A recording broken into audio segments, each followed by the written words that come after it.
integuro y'ibwirizwa ryemeza amasezerano ajanye n'uburyo buzofasha mu kurwanya ikiza coronavirus mu Burundi bwatanzwe n'ishirahamwe mpuzamakungu rijejwe iterambere. Iyo nteguro yashikirijwe n'umushikiranganji w'amagara y'abantu no kurwanya sida.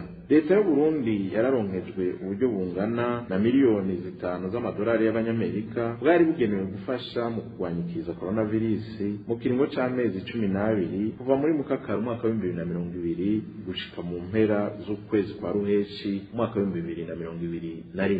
Ariko ico kiringo carabandanije gushika mu mpera z'ukwezi kwa Nyakanga umwaka wa 2021.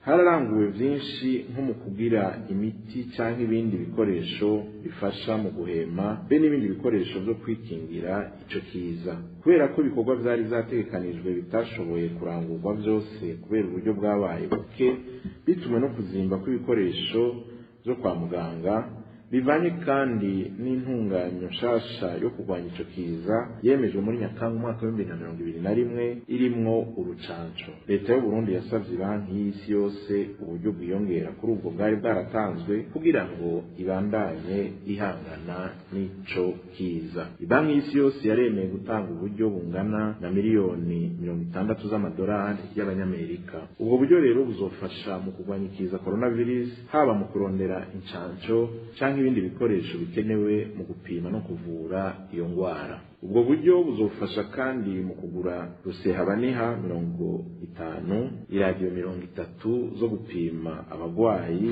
zigenewe ibitaro vy'amakomine, ibitanda 10 ku bitaro vya komine n'ibindi.